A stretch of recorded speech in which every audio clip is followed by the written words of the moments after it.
नमस्ते दोस्तों, चैनल पे आपका फिर से स्वागत है। आज हम जीएसटी की दुनिया में उतरेंगे। हाँ, वही जिसके बारे में आपका अकाउंटेंट हमेशा चिल्लाता रहता है। और यकीन मानिए, इस वीडियो के अंत तक आप ही उन्हें समझा रहे होंगे।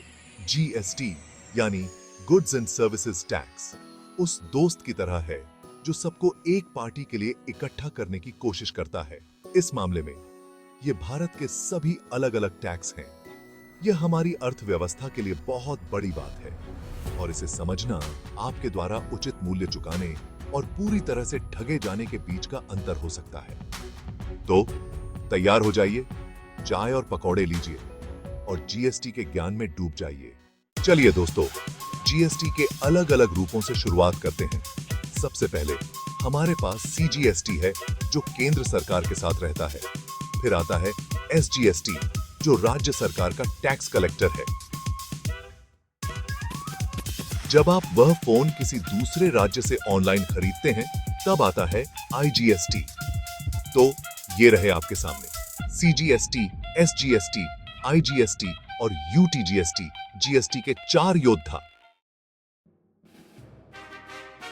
अब चलिए पुरानी यादों में खो जाते हैं, उस समय में जब, या शायद उस समय में नहीं, ये इस बात पर निर्भर करता है कि आप इसे कैसे देखते हैं। जब जीएसटी नहीं आया था तब हमारे पास टैक्स की पूरी फौज हुआ करती थी।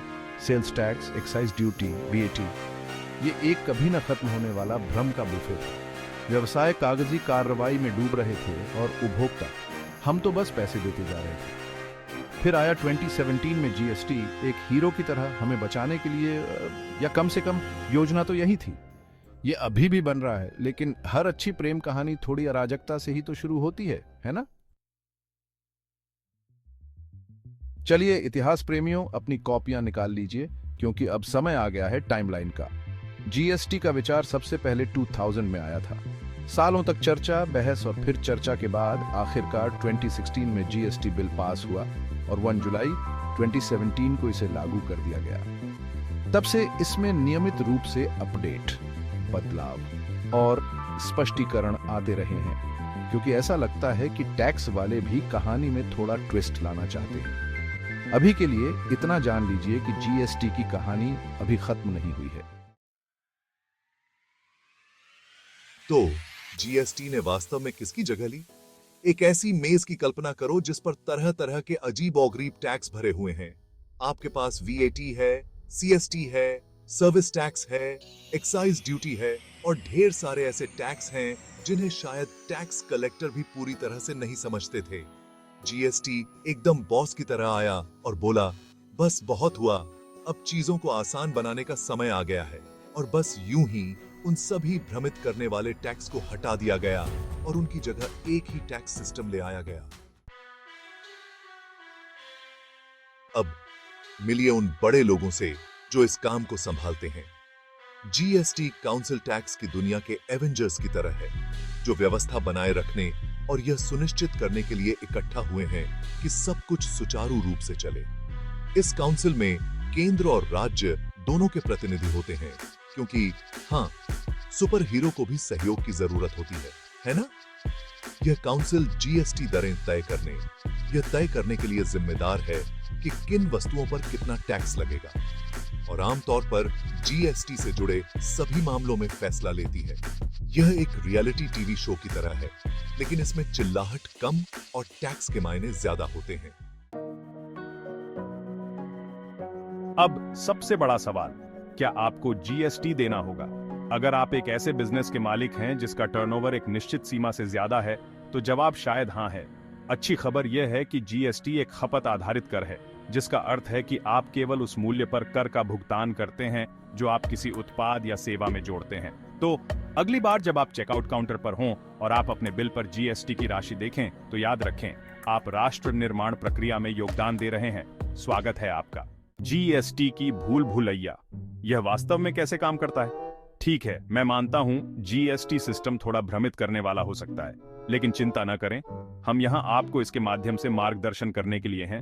उत्पादन या बिक्री के प्रत्येक चरण पर व्यवसाय उस मूल्य पर कर का भुगतान करते हैं जो वे जोड़ते हैं। इसे इनपुट टैक्स क्रेडिट या आईटीसी कहा जाता है। इसे ऐसे समझें, आप एक स्वादिष्ट समोसा बना रहे हैं। आप सामग्री खरीदते हैं और उन पर जीएसटी का भुगतान करते हैं। जब आप अपना जीएसटी रिटर्न दाखिल करते हैं तो आपको उन सामग्रियों पर चुकाए गए कर का क्रेडिट मिलता है। जीएसटीएन जीएसटी की डिजिटल रीड। अब थोड़ी तकनीक की बात करते हैं। जीएसटीएन या goods and services tax network पूरे जीएसटी सिस्टम की डिजिटल रीड की तरह है। ये एक विशाल ऑनलाइन प्लेटफॉर्म है जहां सारा जीएसटी का काम होता है। व्यवसाय पंजीकृत होते हैं, अपना रिटर्न दाखिल करते हैं, अपने करों का भुगतान करते हैं और मूल रूप से चाय बनाने के अलावा सब कुछ करते हैं। सरकारी दफ्तरों के चक्कर नहीं लगाने पड़ते, न ही अंतहीन कागजी कार्रवाई। ये सब डिजिटल है दोस्त। जीएसटी के लाभ। ये सिर्फ दिखने में ही अच्छा नहीं है। ठीक है, अब बहुत हो गई तकनीकी बातें, आइए लाभों के बारे में बात करते हैं। एक आम करदाता के लिए इसमें क्या है? सबसे पहले, जीएसटी ने पूरे कर ढांचे को सरल बना दिया है, जिससे व्यवसायों के लिए इसका पालन करना और उपभोक्ताओं के लिए इसे समझना आसान हो गया है।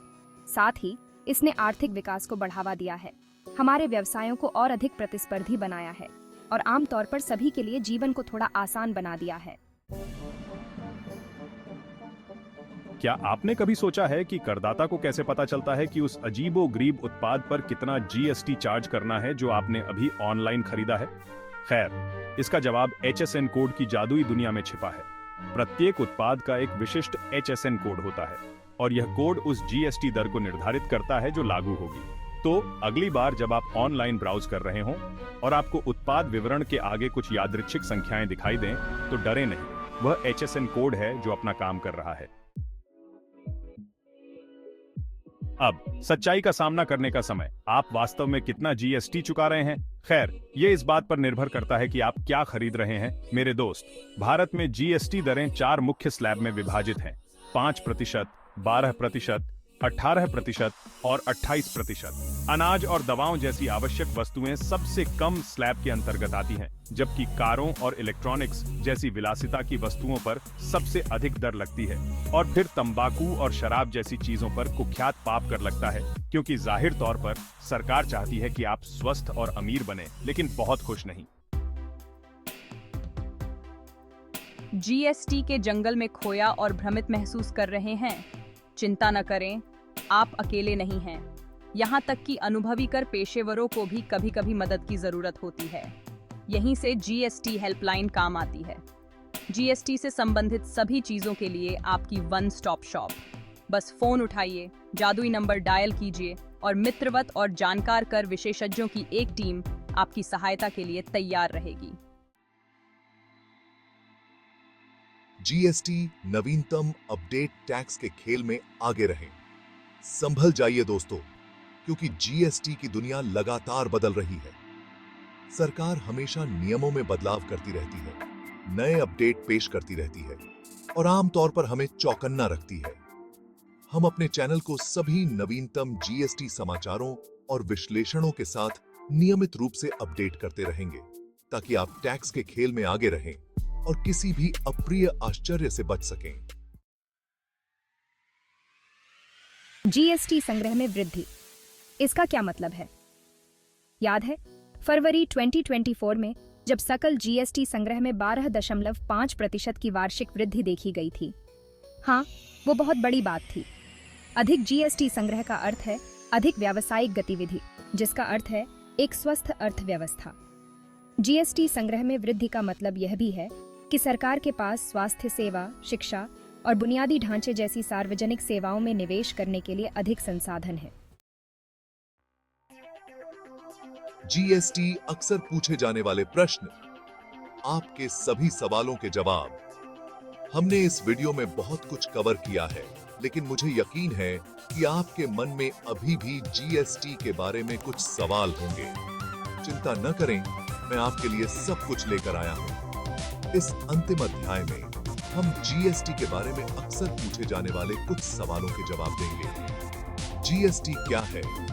जैसे बुनियादी प्रश्नों से लेकर मैं इनपुट टैक्स क्रेडिट का दावा कैसे करूं, जैसे अधिक जटिल मुद्दों तक हम आपकी सभी शंकाओं को दूर करने का प्रयास करेंगे और आपको जीएसटी के ज्ञान से भरपूर बना देंगे।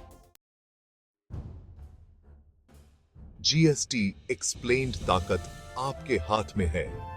तो लीजिए दोस्तों, हमने जीएसटी की जटिल दुनिया की यात्रा की है। याद रखें, जीएसटी को समझना सिर्फ दंड से बचने के बारे में नहीं है। यह वित्तीय परिदृश्य को आत्मविश्वास के साथ नेविगेट करने के लिए खुद को सशक्त बनाने के बारे में है। अगर आपको यह वीडियो मददगार लगा तो इसे लाइक करें, शेयर करें और चैनल को सब्सक्राइब करना न भूलें।